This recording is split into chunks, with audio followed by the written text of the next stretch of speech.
And yes, folks, we are live, running a little late. Thank you so much for your patience and venturing down into ye spoiler room, pulling up a chair where it is 52 degrees KB. Yes, Cop Car was not our last Kevin Bacon film, but it's animated month. But how does that work? Well, we'll tell you in a little bit. But first, let me tell you the crew member who's in the room with me tonight to talk about Batman, Mystery of the Batwoman. It is none other the man who's taken this long journey with me, Mr. Ian Simmons. Hello, Ian. How are you, sir? I'm doing batterific. Thank you. Batastic. I like yours better. Oh, well, I like batterific. Batterific goes right along with the Batusi, right? So there you go. I have wine because that's what you need to drink when you talk about animated films. Actually, DC Animated Universe, which Batman Mystery of the Batwoman is actually in the DC Animated Universe, something you never really hear people talk about. They all talk about the DCU, but yeah, I think we're going to talk about it a little bit tonight. But Ian, as always, sir, would you mind trying to give the synopsis of Batman, the Mystery of the Batwoman? Well, it's Gotham City. You've got Batman and Robin running around fighting crime, and all of a sudden there's a new crime fighter, or we think she's a crime fighter, on the loose, foiling bad guys. She's dressed in a gray or silver, it's kind of hard to tell with flat 2D animation, Batwoman costume, and she rides around on this pumpkin glider that looks like it's stolen tech from Oscorp, which is a totally different comics universe. Yeah, it did look a little bit like that. Yes, absolutely. Yes. And there's a mystery. Who is the Batwoman, and how does her, I guess, plot to I'm sorry, I'm not good with this synopsis because I watched this a couple of days ago and it's already kind of just a jumbled mess in my mind. I know the Penguin's involved. There's like these crazy guns. There's a mobster who has not a shoulder mounted, but it's a giant laser gun that can shoot things. There's boats. There's Bane. There's gangsters.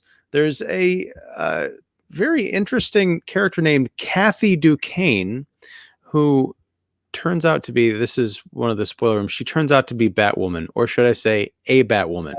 Yes. Now, I don't know how much you are into the comics lore, but I know that in the Batwoman TV show that is now getting ready to come into its second season, I guess, Kate Kane, that's the name of Batwoman.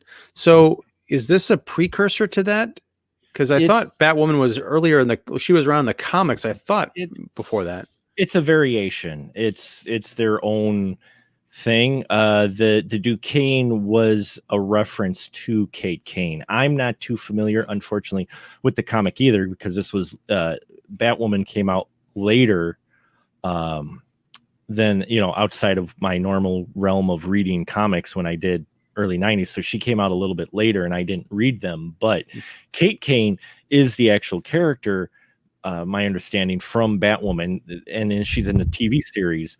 But they made changes with her as well. But the Duquesne is a reference to Kate Kane. So this is kind of their own story or take on Batwoman. It's not necessarily a hold to the comic books. It was kind of it's a story that they came up with specifically, I believe, for the movie, with elements from the comic. Because when I first heard Kathy Duquesne, I thought, oh, this is some sort of a red herring and it's going to turn out to be Bruce Wayne's cousin or whatever is going on in the TV show. That was not the case. Very interesting the way that they decided to reveal the mystery of the Batwoman, considering there are actually 3 of them. And there was like a record scratch in my head when that reveal happened. I'm like, wait, is every woman who appears in this movie Batwoman? I had that thought too. I truly had that thought too. I kind of suspected a little bit. It was one of those where I did not think it was going to be her. I mean, it ended up being Duquesne. She ended up being one of them. But when she first shows, when they do this scene in the Iceberg Club for the Penguin, which I loved. I loved the Penguin had a club called the Iceberg. I believe that's what it was called. Anyway, you see her in the bathroom, outside the women's bathroom, and you see the Batwoman. I'm like, okay, there's two of them, or she just isn't in. She's the red herring. But when you hit the cop, the female cop character, when she comes out and states that Batman saved her, I'm like, okay, yeah, it's going to be it's actually going to be her. I bet it's actually going to be her, Sonia, I think it was. And it ended up being her and Kelly Ripa's voicing Rocky, the scientist. It ended up being all three of them. I liked that twist, actually. I did too, and I also like that Kira Sedgwick is credited as the voice of Batwoman, because I guess it's because it's three people. They didn't really allude to it, except that you hear Kira Sedgwick's voice, and then I think it was when either Sonia or Kathy rips off the mask, it changes from mask to no mask, the voice. Well, it's kind of clever. I thought that was kind of neat. So there's actually 4 Batwomen in this in this show. And you revealed our connection to Cop Car. Yes, folks, and how I was able to negotiate an animated series, still do 52 Degrees KB. Kira Sedgwick's voice was the one on the radio in Cop Car, and she's connected here to Batwoman. She was the dispatcher? Yes. Oh my gosh. Because honestly, I was wondering about this, and I didn't look it up. I was waiting for you to tell me, but I thought it was just a thing, like, because I know Kira Sedgwick and Kevin Bacon are married. I thought because it's animated month, you're going to go really wacky and just say the wife just counts. But no, she was actually in that movie. That's great. She was the voice on the dispatch radio in Cop Car, and she's our connection to Batman, the Mystery of the Batwoman. And she's kind of a disembodied voice here, too. And she's a disembodied voice here, too, with being Batwoman for all 3. So, yeah, I liked what they did with the Batwoman, that she was 3 characters. They were all 3 that were jilted by the gangsters. And what I love about the DC animated universe is, well, personally, for me, Batman the Animated Series is still like the cartoon. Like for me, I loved that series. That I know it didn't run too long. I've got it on Blu-ray upstairs, but for me, I just loved Batman the Animated Series and these films that all take place in that same DC animated universe. The drawing and artwork is similar, which is comic book style. It's retro, kind of like from Burton's Batman, where it's kind of 50s style, but they do have modern stuff. So you can't quite place the era, which is what I loved about Burton's Batman. You can't really put it in a specific year. And I just love the characters and the voice acting, and the stories that are written are mature, but not too mature to where you're telling your kids leave the room. But at the same time, it's something kids and you can both enjoy. And every story I saw them come out with in this DC animated universe are like that. Again, I'm going to be confessing something here, as I did with our Johnny Cash discussion before we went live. I don't think I've seen a full episode of Batman the Animated Series. I've seen bits here and there, but I never really dove into it. I did go see the Harley Quinn animated movie that they came out with a couple of years ago. I think it was like R-rated, but it took place, I think it was in the same universe. And it was a lot of fun, and I thought it was really cool. Watching this, though, I don't know if it's because it was 2003 and I don't have much to compare it to, but I like this style, but the animation or the economy of this Gotham City really kind of got on my nerves, because there's like a good scene where I think it's Bruce Wayne, or maybe it's Bruce and Kathy are driving in a car through the streets of Gotham City. Yeah. There's nobody around. There are no parked cars. There are no people on the street. Nothing. Like all the scenes where people are in the street talking, it's like only the people who are key to that scene and nobody else. Gotham City is a ghost town. It's like, what am I even watching here? See, and I will say that the TV show had more of that. They didn't have as sparseness. This show came out, this was 10 years after, I believe it was 10 years after the animated series first came on the scene. Batman animated series was it started in 92, and this is from 2003, so a little over 11 years. And in between then, they had a number of series. They had Superman the animated series, which is actually in the same universe, and the New Adventures of Batman and Batman Beyond. So those were the cartoon series. They were all done in similar style, all done in the same universe. Batman Mystery of Batwoman was actually 3 years after the Batman Beyond film, and like I said, like 10 years since the first Batman animated series film. So I mean, there's some distance in there, so you could tell it is changed slightly. I think they lost just a little bit of a step with it with this one. It still had the same feel as the animated series, but I think the TV show and the Batman Mask of the Phantasm, which is what we're going to talk about next week, spoiler there, are really the pinnacle for this series, though. But I mean, I've been happy throughout with this, with the writing and that. So, yeah, I mean, it took a while for me to really warm up to this one because for a lot of it, and you know, I appreciate the style. I know this thing has a huge, this series and this genre of animation has a huge fan base, but the first 20 minutes of it, I was like, this is just kids stuff. Like, I appreciate it, but I'm not the audience for this.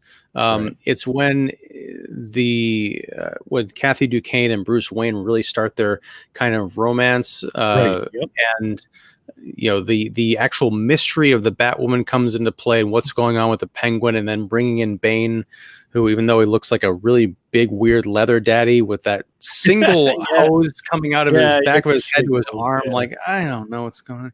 But I kind of started getting into it because I felt it got a little bit more sophisticated, or at least there was more layers to unpack than the kind of cold open where it's like, hey, there's a truck full of guns and Batwoman shows up and foils it and there's explosions and Batman's like, hey, who's that? But that's just because I've seen, you know, dozens of these things over the years, right? No, you're right. No, the opening does it, and the parts that you started to like, that's where not all, but most of the episodes in Batman the Animated Series are like. They're actually, they've got some rich characters, some layers to them. I mean, some of them are going to be goofy because it is, you know, for kids. So some of them are fun and kind of silly, but there's a number of them that are just really solid. I mean, there's a reason why Mark Hamill was able to shuck the Luke Skywalker persona finally by doing the voice of the Joker. He's perfect. Kevin Conroy. Outside of Michael Keaton live action Batman, if you really want to ask a lot of people that I talk to who like Batman and say, well, who's one of your favorite Batman? Kevin's is going to be it. And he's a voice actor. He's never, but his Batman is just what everybody pictured from the comics. And they nail that character even here in Mystery of the, I love they've got a good difference between Wayne and Batman in that they manage that very well in here. And it's the same guy doing both voices, but it's the way they write it and direct these. You feel that separation between Batman and Wayne the best here. Their characters really seem like they do in the comic. Yeah. I think they manage that duality well with the Batwoman and the different persona that each of the characters that take on that mantle. And I like their history. I like the way that Bruce kind of susses out how they're all kind of connected to each other. When I'm watching an animated show, I like a little bit of sophistication in brief doses. Like if it's a 15 minutes, kind of a little short movie, I can take it, but I'm like, okay, I've got an hour and 20 minutes of this. What's going on? Bane, though, what? I'm not sure their animation choice of Bane. I wasn't exactly happy with it. Later animated versions of him are better. I'm not sure what they were thinking of with Bane. I'm like, parts of him are cool in that they don't fucking Batman and Robin him. In that respect, he's the smart mercenary guy. It's the way he's drawn is goofy, but but what's interesting is I think it was in the series, he was voiced by Henry Silva initially. I don't know if I know who that is. Henry Silva. Oh, he's done a lot of indie stuff in that. Amazon Women on the Moon. He did Bullshit or Not. He was the host there. If you look him up, he's one of those. If you look him up, you've probably seen him in a film or two. Okay, but he did the voice acting for it, and that's another thing that kind of is a signature for the Batman, the DC animated universe. But they kind of broke away a little bit from it. Here are the voice actors that they get as well, because while the main characters they got back, for Robin, Lauren Lester did all the voices for this film, and for well, no, he didn't do it. No, he did Dick Grayson in the animated series. This is Tim Drake in Batman Mystery of the Batwoman. So he's done a voicing a number of times, but they tried to keep the voices similar. But Henry Silva had done Bane in the past, but they got someone else to do Hector Elizondo, excuse me, to do it this time. But Henry Silva did it in the series across Batman, Superman, and the New Adventures of Batman.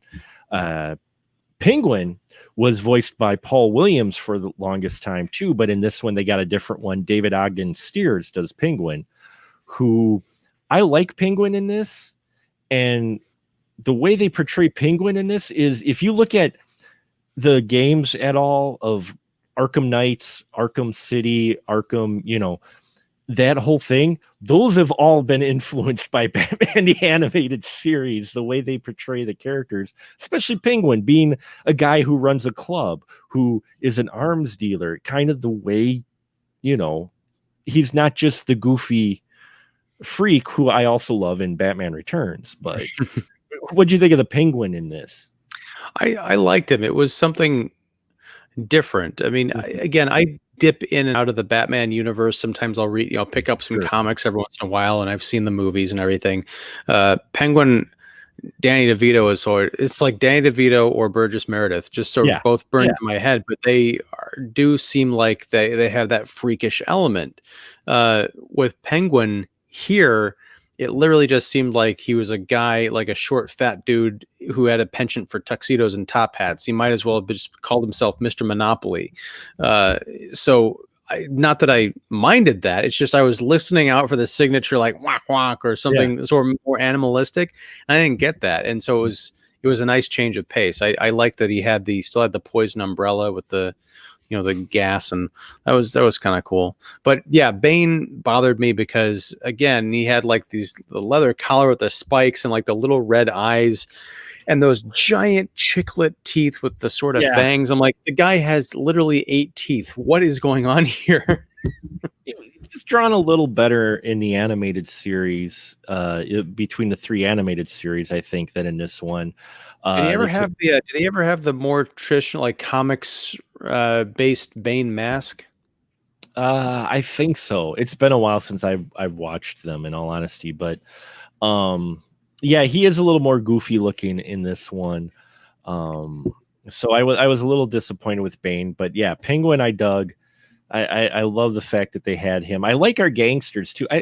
That's what I liked about this, in a way similar to what you had in Burton's Batman. And you even had this in the animated series, in that you have just gangsters. They aren't necessarily like uber supervillain goofy guys. They're just gangsters. And in this one, you've got Duquesne, who's a thug for a gangster, like a second tier gangster for Penguin. And, his hanger-ons who watch his daughter, who the one guy said, I miss working for the Joker. I loved that. I loved that reference that they, and that was their way of connecting these universes too. They don't do necessarily blatant connections, but you do get that, and they do. It's interesting. They do make a little statement. As we mentioned, there's a character named Rocky in here who's a female scientist who comes up with this really cool morphine metal that you can control with anything, which was like really cool. I'm like, you know, this is like 3 steps away from a live action movie. I'm like, I'm watching this, you know, this type of gimmick, you know, they're doing it and they explain it away, and they use her to start.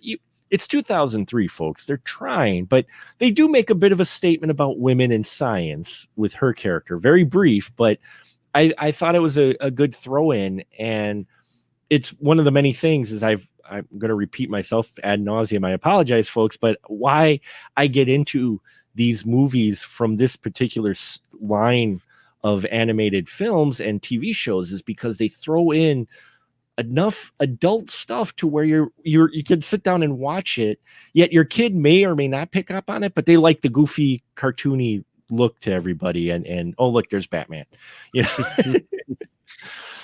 Yeah, I mean, well, it's, you know, I was very conscious of that too. And it's weird just thinking how far away 2003 was. But I was Yeah. looking at the credits. I mean, there's a lot of women who are working on this show. You know, I don't think maybe writing it and editing and like a whole bunch of like the credits seem to be, you know, women behind the scenes. I don't know if that was rare for the time, or maybe it's just that it's kind of always been that way because there's a rich history of women in comics that seem to get glossed over, particularly in 2020 when people's sense of history only goes back 5 years.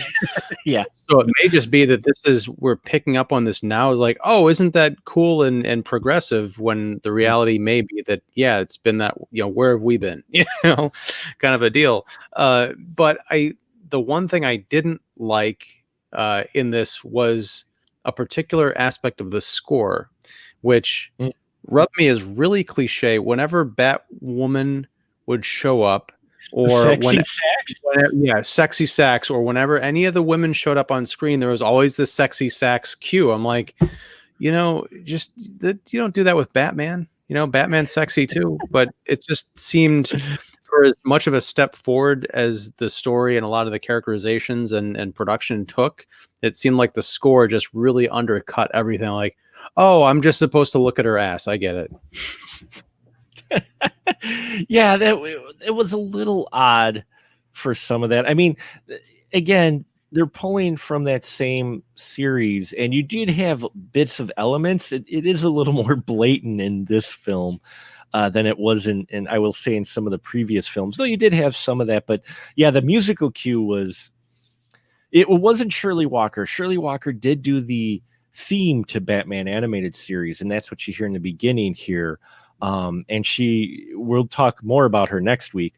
I love Shirley Walker's work. She's from the Elfman, what I call the Elfman house, because she worked with Elfman, and you know they were close friends, I think, or and some of her style is reflected, though it is her own, but they only use her theme in here. But yeah, the score got to be a bit, I was like, okay, you're gonna use it every time, really, guys? I mean, I know it's got kind of a 50s style to it, but seriously, just because she may be a femme fatale doesn't mean you have to point it out musically every time.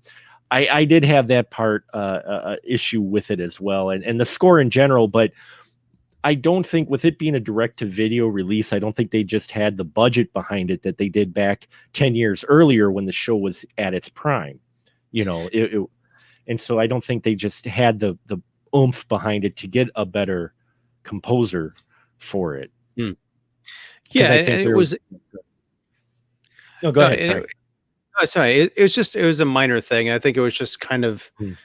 We're talking all the time on this show about the 2020 lens. I don't know if I would have thought about it in 2003. So maybe that's a benefit of where we are right now, because I'm like, it just kind of cheapens, you know, subconsciously cheapens the character.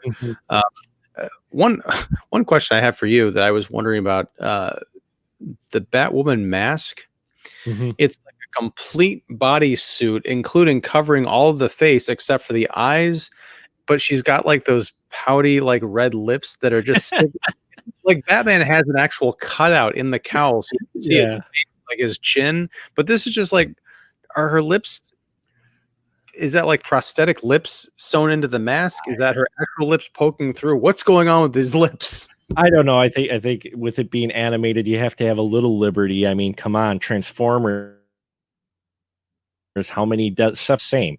So you've got to, take that into account. I mean, the other cartoons we've had, even Spider-Man, you look at the way he sometimes pulls off his mask or whatever, you're like, some superheroes, the way they pull off their masks. So no, I get what you're saying. It was weird, especially with the way they have Batman's mask, and even Robin shows up in here and he's not annoying. I'm sorry, I'm not a huge Robin fan. Even the later storylines with Robin, I just never quite got behind the character, but he's all right. Solo Batman. I've been more of a fan of solo Batman myself. Yeah, well, I mean, the whole thing, I get it, and I get how Batman's had evolved over the years, but I've always been more of a solo Batman. Batman batching it with his butler, Alfred, who is, I love Alfred. I've always loved Alfred in all these cartoons that we see him in the animated universe. That's Alfred too. You got Batman with Kevin Conroy, and he's like, that's Batman. Alfred in this is how I picture Alfred. Did you ever see that movie Arthur with Dudley Moore from the early 80s? Yeah, the Alfred in this reminded me of the John Gielgud character, Hobson. As the dry butler. He's kind of always off to the side. Like whenever Arthur would say something, like there was that great scene where they're reading the newspaper. He said, "Hobson, do you know what I'm going to do? I'm going to take a bath." And then Hobson goes, "I'll alert the media." Yeah. He's exactly like that. And I wouldn't be surprised if they borrowed from that butler for him. But yeah, Alfred is, great in this as well. You get the scene where Bruce is saving Duquesne from her bodyguards, and they do that fun little chase scene, and then Alfred's trying to follow them, and he's just like, "Oh, sir, you're on your own." He doesn't even bother trying to keep up with them, and which it was funny, but also struck me as a very un-Alfred thing to do, because like that's I do want to point out the other bodyguard on the Duquesne staff who gets his ass handed to him by Batman, and then later on he's patrolling the mansion, and he opens up a door. He sees Batman rummaging through papers. He just turns and just like, no, he just turns and closes the door. It was a great moment because first time Batman kicked his ass, and so he's on the boat where the boat has all these arms, because the storyline with this is Penguin is running an arms deal, and the Batwomen are disrupting it because they each have a connection to him and Drake, who's the gangster who is running it with Penguin. And so they're on this big boat, this yacht, and no, it's all good, we're good, there's no Batman. That's right, that was on the boat. The boat is the boat looked, it was like a mansion on the sea. It was like a huge cruise ship on the sea. And I gotta say that climactic fight between, as much as it was kind of cheesy to see Bane load up on the Venom and get all huge, everything, I thought that fight between he and Batman was really cool. Like everything's on fire, and Batman, again, he's just getting his butt handed to him. And I don't know if the Bane in the other interpretations of the animated series had done this, but he does that bit where he grabs Batman, he's doing the super hug, and is like, you're gonna make him think he's gonna break his back, huh? But no, he gets free. They've played with it before with the back breaking, which was very traumatic for me when I was a teenager. I read Batman 500. I had heard the stories. I heard the rumors. And still, when I got to the full panel page on the back of Batman, I think it was issue 500, where Bane has Batman over his knee and it says crack, I was like, no! And so you worry every time Bane and Batman fight. And you're right. I mean, for a cartoon, you look at the way they edit this whole action sequence at the end too, with the explosive and the Batwomen showing up, and even Robin having it, and the gangsters. It's directed, like I said, you could look at this, and this is why I love the animated series, is it's only 2 beats away from a live action film, which always confounded me then when the DCEU came out and they started doing the live action films. I'm always like, Just take those storylines and make them live action. There's nothing that extravagant in those animated storylines that couldn't be live action. And that's why I love their approach. It's almost like they say, well, let's say this is a live action film, but we're going to animate it, you know? And that's what this feels like, the way it's directed and everything with the shots and the way it's cut. You look at it going, this plays out like a live action more so than just a cartoon, you know? Yeah. And I appreciated that. Like I said, I really woke up at a certain point in the movie, and it didn't really lose me after that. Did you see the? It was like during the mid credits, they had like a 5-minute Batwoman or Batman Catwoman short. Did you see that? No, I did not see the short in front of it. No, it's in the back. Like In the back. Yeah, because it was on the timeline. Mhm. I was kind of scrubbing through it just to see if there's any stingers, and I thought that I had missed part of the movie, but it turns out they just stuck this like 5-minute Batman versus Catwoman short. There's no dialogue. It's all like pantomime and music.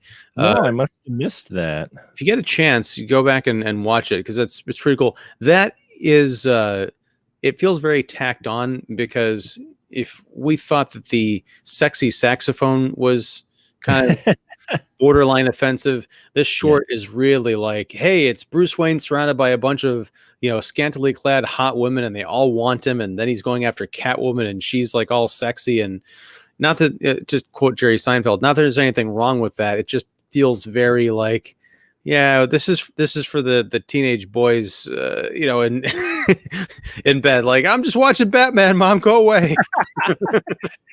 Yeah, and it seemed to be a little bit more in this one than in the earlier material that they had. I mean, there's always been just a little hint of stuff like that, but this one seemed to have a little bit more of that, which was a bit of surprise. But I don't know if it was just on purpose or with the crew that they had. It was mostly the same crew, but I think it was just some choices that it sounds like the studio got involved with. It's why you don't have the same guy voicing the Penguin in this film that you did during the animated series, because they were looking for someone with a little bit more sinister edge to it, which, it sounds like the studio started getting involved, which we know how that always goes. Well, this was only a couple years out from the movie Swordfish with John Travolta and Halle Berry and Hugh Jackman. And I noticed Kathy Duquesne, or at least it struck me that she very much reminded me of Halle Berry during about this time. She was in that James Bond movie. She was in this where she had like that kind of pixie cut, and she was like that very sultry kind of wearing the skimpy dresses kind of a thing. I just thought that was, I don't know if that was a conscious choice, but I'm like, if this were live action and it were 2003, this would be a Halle Berry role for sure. Yeah, oh, definitely. That would be, and that'd be interesting is, okay, so say Duquesne, Halle Berry, who would you have for Sonia then, the cop? Oh, are we really going to do this 2003? You don't have to. No, I was just curious. I mean, you're absolutely right. I could definitely see that as a role for Halle Berry. No, I'm totally. I can see her in my head, and I can't remember her name. Eva Mendes. Yes. Yeah. Eva Mendes. I could see that. And then what would we get?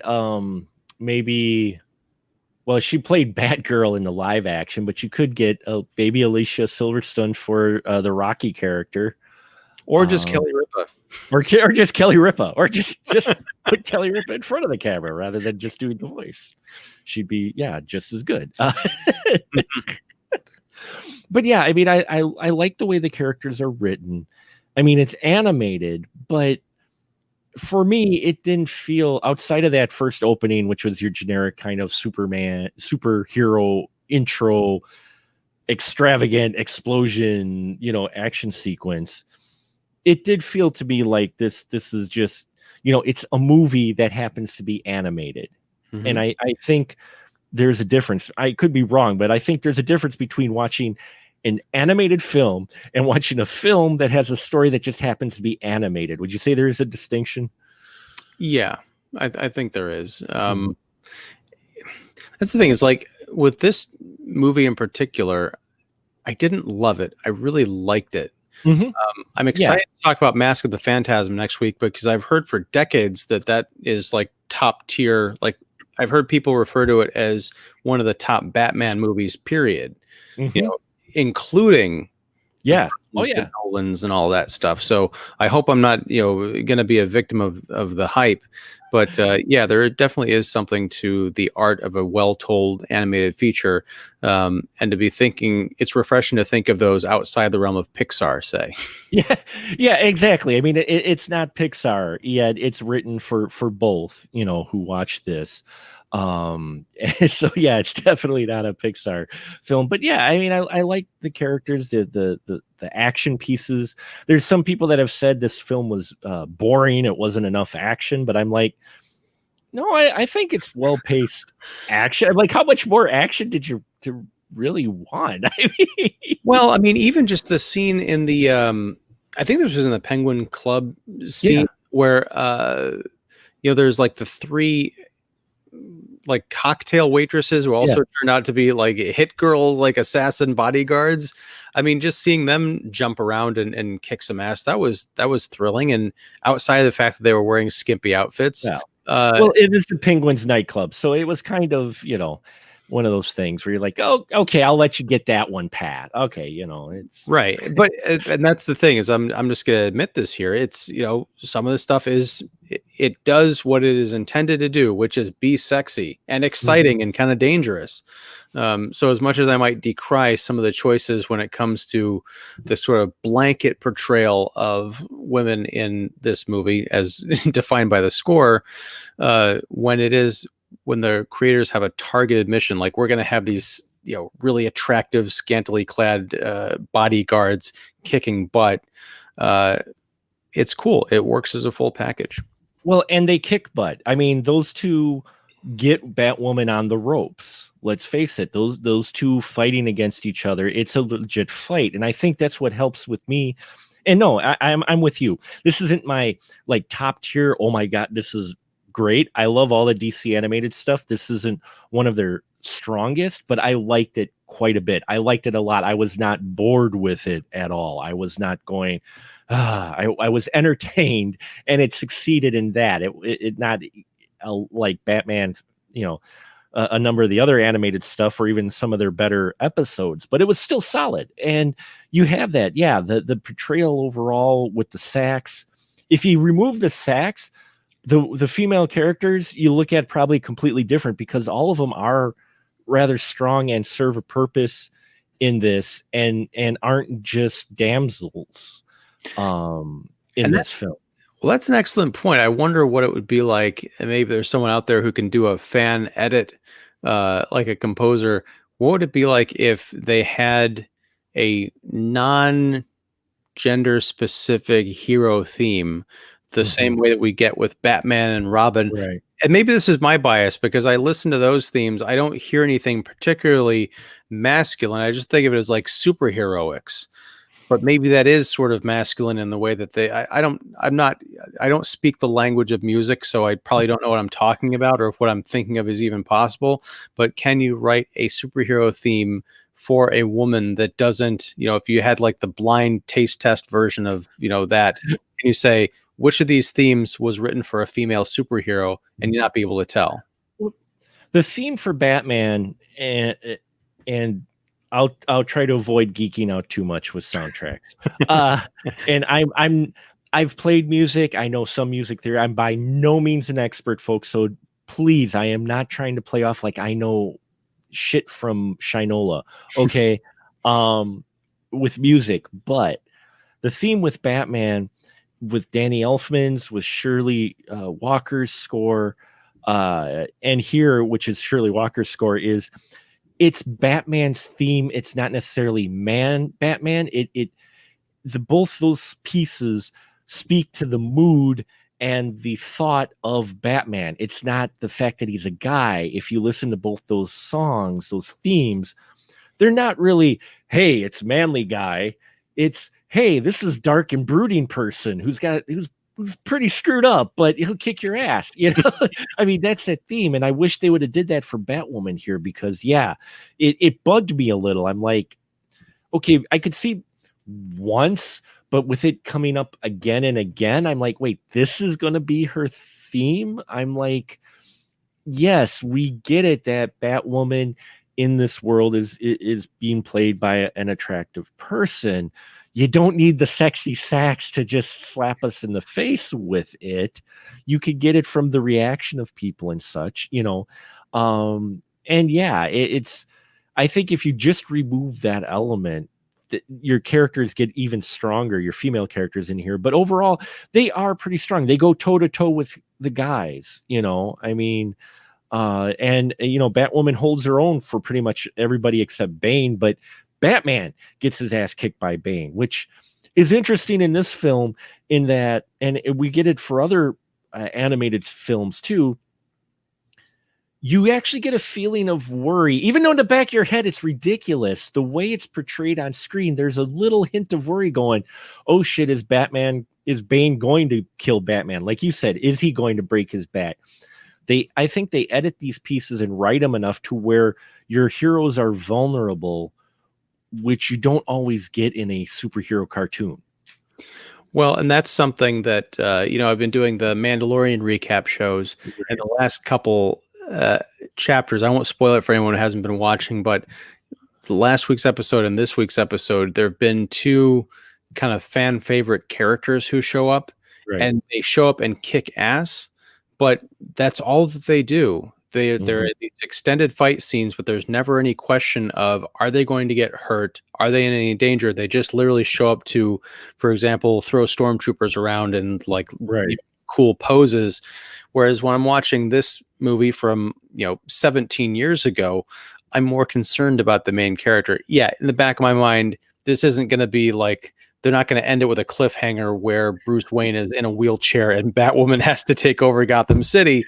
But they brought me right up to that precipice of like, okay, he could just wake up tomorrow with a heap of bruises and a broken arm. Or I liked that when Bane took that super poison serum, Batman got his bat grappling hook and got the hell out of there, got to the high ground and was kind of hiding, like peeking out, like, how do I get out of here? Like, oh shit, Right. And I think that's also something for these the female characters is something you get a lot of modern takes on women is an inability for female characters to not be in solidarity with each other. There's not a whole lot of bickering or arguing. It's more about like the sisterhood, and we all have to be best friends so we can take on the patriarchy. In this show from, again, 17 years ago, you had characters with complex motivations and emotions who were not above bickering with each other. They're talking about when their plans are revealed and they're kind of like falling apart. There's some snippiness and so a lack of cohesion that gives them a lot more depth than, some people might see that as, well, as you're portraying them as weak or something. So yeah, I got to get rid of that. But the strength is in the vulnerabilities, because that's what you see in the male characters. The male characters, even especially in this film, are very fallible. The henchmen are a bunch of goofs. What was it, Carlton Duquesne, who's Kathy's dad? He's got like tons of problems dealing with was it dead? Was her mom dead or divorced? I can't remember what the deal was. There was an assassin attempt on him, and the sniper missed and killed his wife. So that's what was what the daughter Kate Duquesne's, that was her motivation, was because basically his lifestyle got her mom killed. Yeah, there's some really cool stuff going on here in the backstories. Yeah, because I mean, you get Rocky in here with her motivation, and Sonya, who the arson that Batman saved her from, we find out that's actually kind of connected to this whole thing as well. I mean, the script, that's what I like, is what seems at first just a little bit toss off exposition. You realize it kind of comes back around too. It's like it tidies up the story a bit to where, oh, this exposition just isn't for that purpose that shows you the connection to her and Batman. It also shows you her connection of what's motivating her to go kick ass. And I think the important part that you mentioned was they bicker, but not at any point do you go, well, I'm not being a part of this anymore. They bicker and disagree a bit of how they should do things. But of this trio of women who are portraying Batwoman, none of them say, well, I'm going to be on my own now, and goes rogue like you would sometimes have with female characters who are in this, agreement to work together. One just storms off. They bicker, but at the same time, when it comes to brass tacks and completing the mission, they still pull it together like male characters. So, in that respect, I think they handle them very well when it comes to the superhero action parts. And I honestly was surprised that all three of them were standing at the end of this movie. Yeah. I thought for sure they were going to take at least one of them out,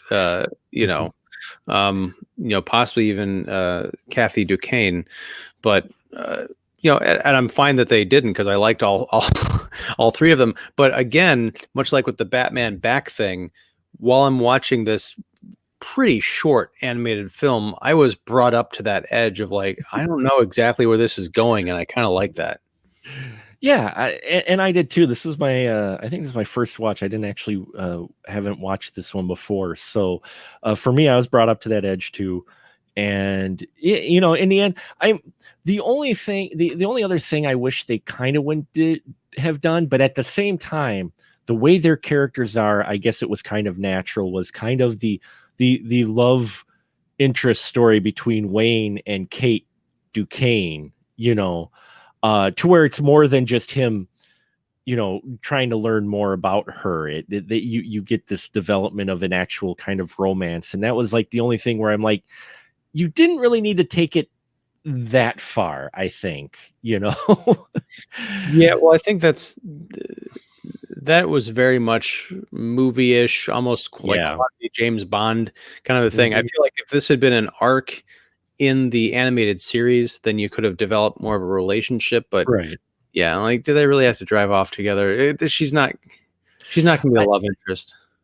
I think I would have felt better about it had she just taken the keys and said, "See you later, Wayne," and drove off by herself. Even though they had shown kind of interest in each other.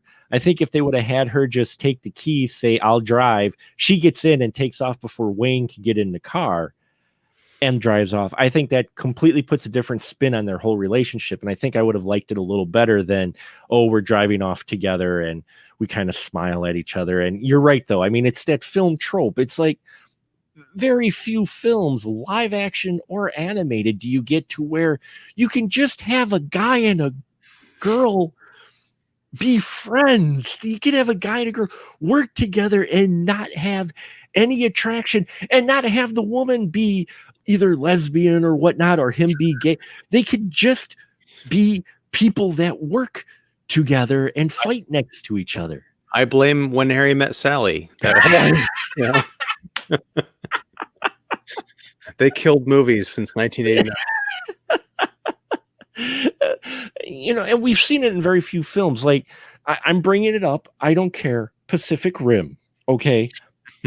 Pacific Rim. There was some tension between the main female and male characters, but at the end, we don't get a finale kiss.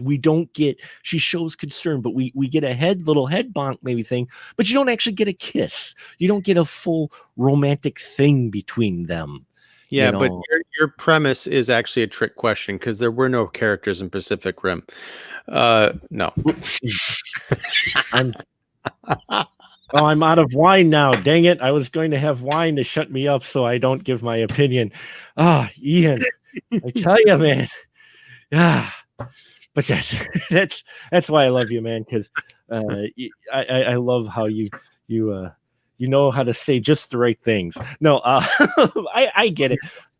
Pacific Rim, I got what I wanted out of that film. People say, well, there wasn't enough character development. I'm like, The trailer showed big robots fighting big monsters. And you know what I got for like 90 minutes of that movie? I got big robots fighting big fucking monsters. Thank you. Good night. That's what I wanted. You want character development? Go watch English Patient and fall asleep. Okay. Or Transformers. No. Or Transformers. No, no. Then you can just stare at Megan Fox being a character. But again, trick question in your premise. That's a whole nother conversation. But yes, for an animated direct-to-video film, this is, I think, worth a watch. Yeah. I think it's a solid Batman story, even if it diverges maybe from what you're used to seeing in the comics. It's not bad. It's there's a lot of merit in things here to enjoy, I think. Yeah, I mean, it's almost one of those things where I wouldn't mind seeing a remake of it. To have it perhaps, or even like a special edition where they add some damn people into Gotham City. There's more people in the animated series. There's people on the streets in Gotham City. So, but I that's also an animation choice. I mean, we get that throughout our ages of, like I said, film, like I said, Transformers, G1 cartoons. How many times did you get the same jet guy in Decepticons? Got just the no-name guys who are just the exact same model. Or G.I. Joe. How good was that ejection seat? See, our military needs to develop the G.I. Joe ejection system, because regardless of how accurate the missile is, and when the explosion happens, your guy will eject from the vehicle or the jet in perfect time before it blows up and never die. We saw a live action version of that in Die Hard 2, didn't we, with John McClane? It's John McClane, though. He's the Energizer Bunny. I swear, I think when he landed in that ejection seat, he probably landed right next to the refrigerator that protected Harrison Ford. Jesus, definitely nuked the fridge. Well, there's no nuking of a fridge in Mystery of the Batwoman, but there is some fun animation, especially if you're enjoy this series. Look at this again, and when I see stuff like this, as I mentioned earlier, it always befuddles me when I look at what the studio writes live action style. And don't get me wrong, yes, I like the live action DC films. You know that, folks. I get triggered. People say I'm a fool for liking them. That's fine. I'll turn in my review card, whatever. I enjoy those films, but I recognize all their warts. Then I look at an animated film, even in one like Batman, the Mystery of the Batwoman, you look at it going, why couldn't you just tweak it a bit and take something like this and make it live action? It would be perfectly fine and probably more accepted than what you came up with. I don't understand that disconnect. Yeah, well, it's partially, it could be that by the time DC got around to doing their live action movies, Marvel had a head start, and that was more, it was fantastical, but also kind of grittier and more realistic, I guess. So DC was like, okay, we can really do gritty. We're gonna have Batman, Superman beating each other up with toilets. So I understand, because especially this kind of 40s deco, neo retro style, I don't know that puts asses in seats to the amount that a $250 million budget would warrant. But again, though, I think you can tweak it and still put it in a more modern setting. But still, this isn't the only thing. The animated series, Batman, Superman, New Adventures of Batman, of them. They did a Justice League Unlimited series as well from that same crew. You look at the stories and the way most of those are crafted, and even the animated direct-to-video films, and you're just like, take that crew and have them write a live-action script. It's the same script. It's just one's animated versus live action, but there's nothing there that couldn't be done in both. And I think it would be nice to get I don't know if Bruce Timm ever did any interviews, or Paul Dini, about if anyone ever posed that question to them, what was the writing, what was the creative process? Were there walls up between the live action and the animated division? Were they ever contracted to develop any stuff for the live action? If not, why not? and Yeah. what the creators of this stuff would see as an obstacle. Because I agree with you in general. I just don't know if there are any logistical reasons why you quote unquote can't just take a cartoon script and adapt it for a live action. Yeah, I mean, it's I would, because there's a few other animated films and such. I would love to see a live action version of it. You're just like, wow, you could do some really cool things with it. Just before we tidy up tonight, there are some cool references in here. The costume of Batwoman is very similar to the costume of the Bat in Batman and Beyond. Batman Beyond, excuse me. And there's there. It actually is made to tie in that he got the idea for the costume from Batwoman's costume. Is, I believe, the way they try to kind of connected it a little bit. There's a joke in here about a bat hound. And there actually is a bat hound in the comic books. So, there's stuff like that. But what's really cool is Commissioner Gordon was voiced by the same guy through all the animated series and the first few films, Phantasm, the one that came before this, which was Batman Beyond, Return of the Joker. Then this one was Bob Hastings. And this was his final voicing of the Commissioner Gordon character in this one, which was kind of sad because I always liked, he was another one. Again, the voice actors, it just was one of those things where they brought together the right people with the right talent, and Bruce Timm really gave us something that felt like Batman, and this falls into it. It's not one, it's not the best written one, but I would say it's still decent, and you could sit down with your kids and watch it. What are your final thoughts with it? Oh yeah. I think that pretty much sums it up. As I mentioned, I am more excited to see Mask of the Phantasm next week because that's a kind of a high watermark, and it'll be interesting to compare that to how will I feel about Mystery of the Batwoman after having seen that. Which there is a legit 10-year span because Phantasm came out that was in 93, right? 93, yep. Yeah. So there is an actual 10-year span between those two.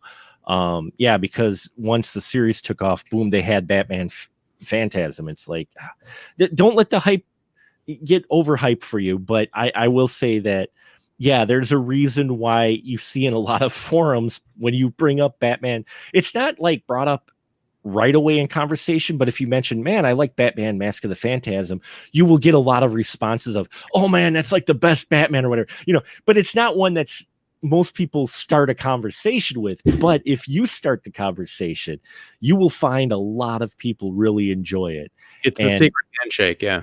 It's a secret handshake. Yeah, exactly.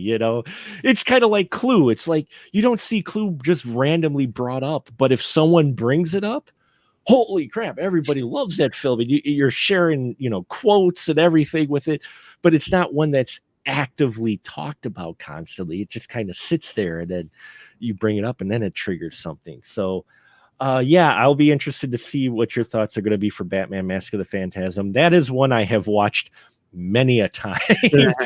And I'm looking forward to watching it again for next week. So how does Batman Mask of the Phantasm tie into this one? Well, you will be able to figure that one out fairly easy, but I ain't going to tell you till next week. But what we are going to tell you now is a license to shill. The floor is yours, Mr. Simmons. Please shill away.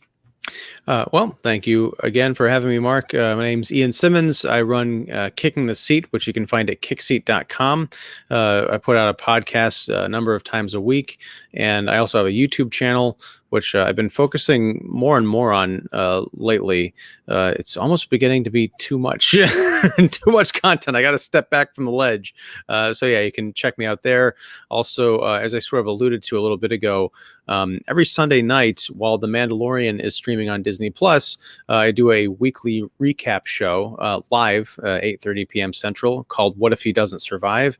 You can find that on the Kicking the Seat YouTube channel, and love to have you come drop in, enter the chat. We take questions and comments live on the air, along with recapping each week's Mando.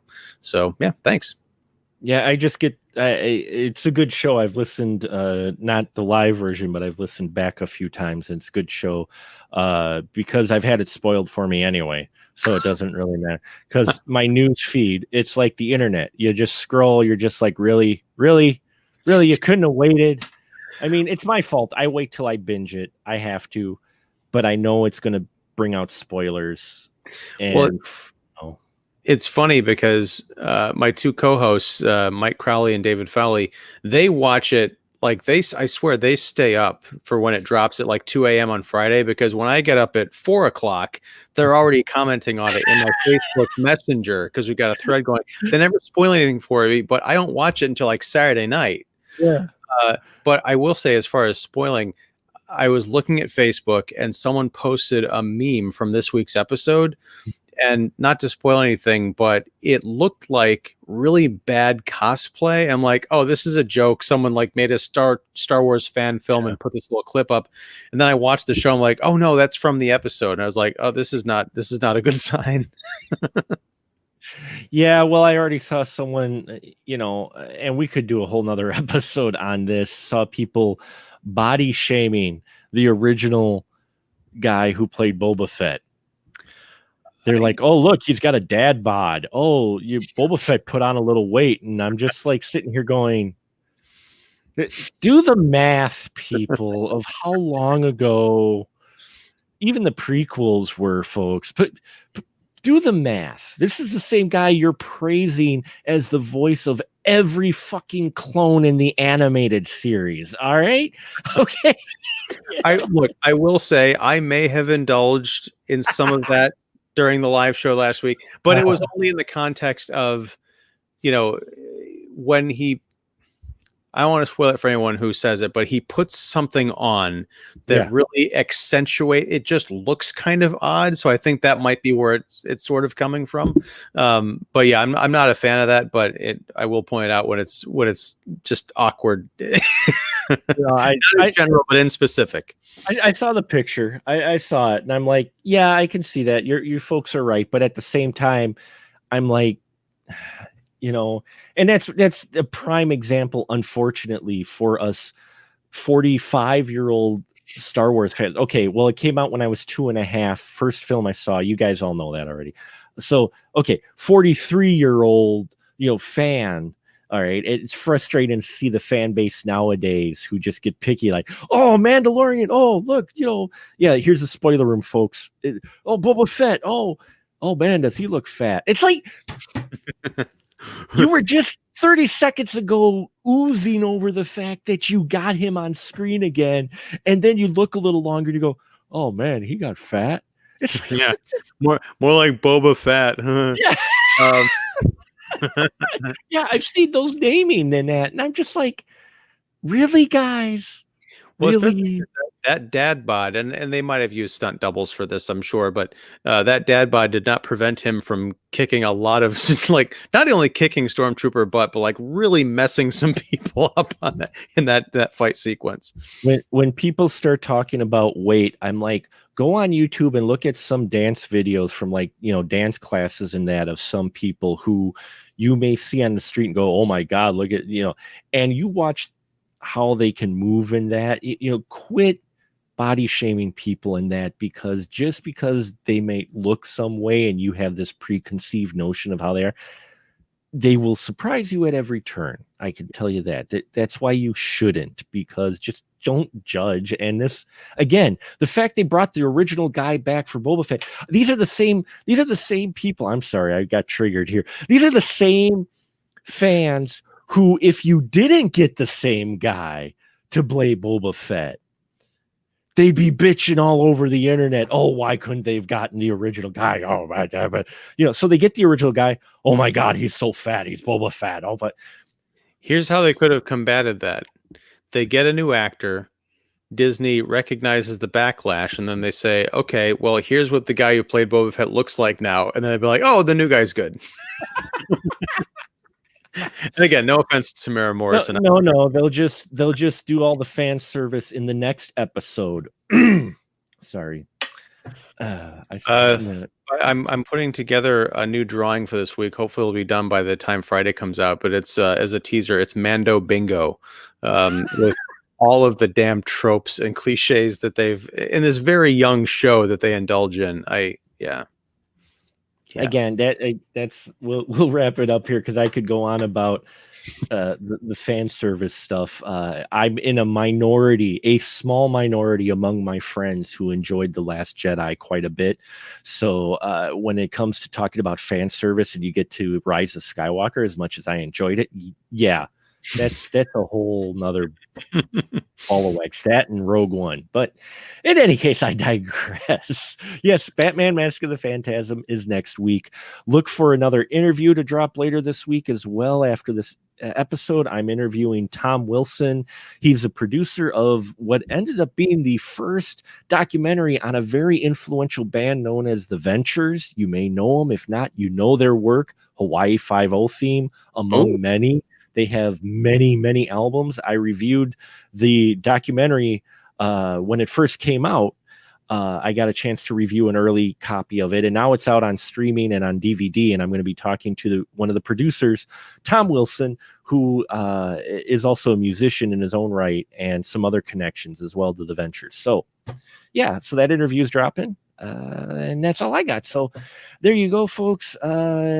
Hope you enjoy this animated month, and yes, it does lead back to one more Kevin Bacon film, but you're going to have to wait to find out which one that is. So, in any case, now I think we'll just say a good night, everyone.